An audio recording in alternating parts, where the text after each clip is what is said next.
for that very kind introduction and for everything she's doing on behalf of the campaign. Let's give her a round of applause. And I also want to thank Congresswoman Debbie Wasserman Schultz. We are so grateful for her leadership and her service, and we are beyond thrilled to have her on our team. And I want to recognize your terrific mayor, Mayor Judy Paul. We're so glad that she could be with us today. Yeah, Judy! Are you fired up? We love you! But most of all, I want to thank all of you for being here today. Thank you, guys.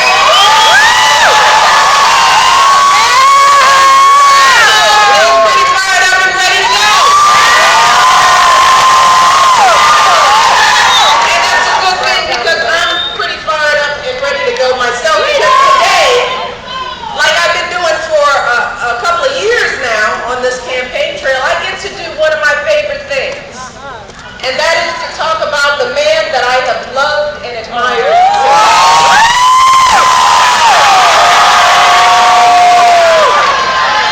Yeah, what did you say? Me too. Yeah. And in other relatives, he's downright fine.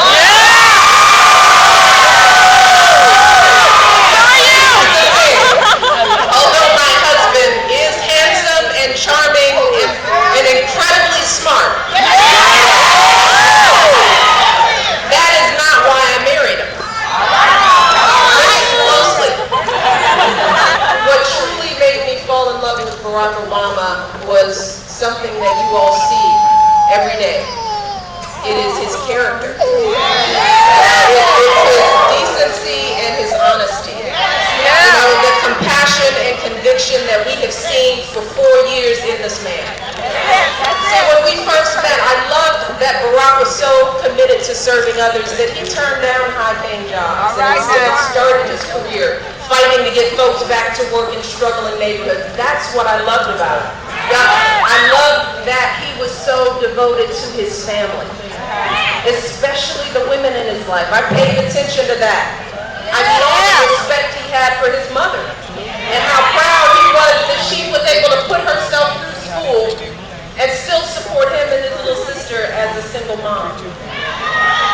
And I definitely saw the tenderness that he felt for his grandmother.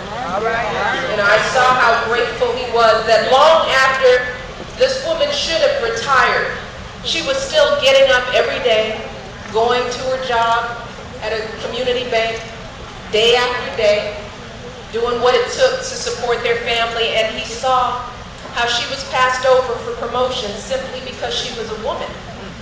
But one of the things he saw in his grandmother was a woman who just kept getting up.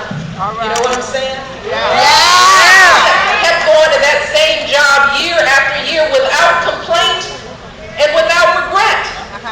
And with Barack, I found a real connection because in his life story, I saw so much of my own.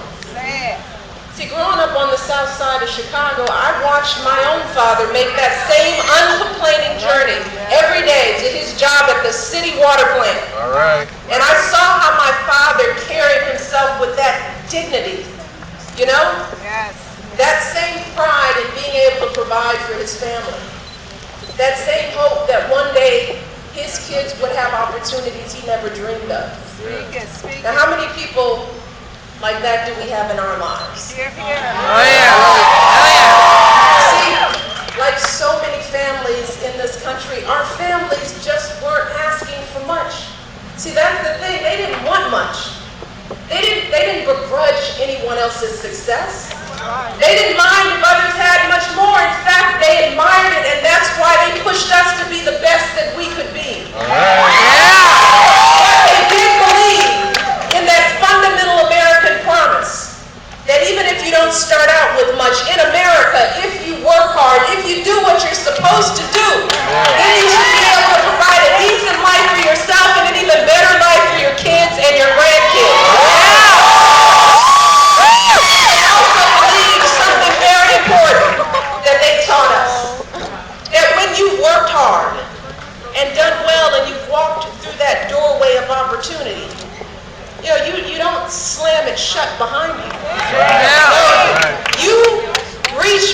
and you give other folks the same chances that help you succeed. That's how Barack and I know so many of you were raised. That's right. Those are the values we were taught. And more than anything else, the reason why you see any passion coming out of me, that is what's at stake in this election. That's what it's all about. It's a choice about our values, our hopes, and our aspirations for our children. It's a choice about the America we want to leave for our kids and our grandkids. And let's talk about that America. Let's lay it on the table. Because we believe in an America where every child, you hear me, every child, no matter where they're born or how much money their parents have, every child in this country should have good schools. Jobs and college. That's right. We believe in an America where no one goes broke because someone gets sick. All right. Where no one loses their home because someone loses a job. Not in this America. We believe in an America where all of us, where we understand that none of us gets where we are on our own. That we all have a community of people lifting us up. Where we treat everyone with dignity and respect, from the teachers who inspire us to the janitors who keep our schools clean. And in this America that we are building together, see, when one of us stumbles, and we all stumble, when one of us falls on hard times, we don't turn our backs and say, tough luck, you're on your own. Not in our America. No, instead, we extend a helping hand until they get back on their feet. In our America, we believe that the truth matters. You don't take shortcuts. You don't game the system. You don't play by your own set of rules. And we also believe in keeping our priorities straight. See, because we all know good and well that cutting Sesame Street is no way to balance our We know that shortchanging our children is not how we tackle the deficit. That's right. We want to have opportunities for all Americans. And we have to cut wasteful spending, but we also have to make smart investments in our future. Things like education and infrastructure for an economy built to last. That's what my husband stands for.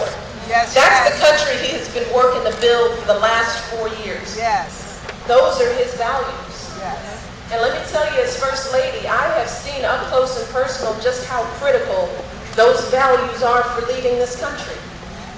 I have seen how the issues that come across a president's desk, they are always the hard ones. The decisions that aren't just about the bottom line.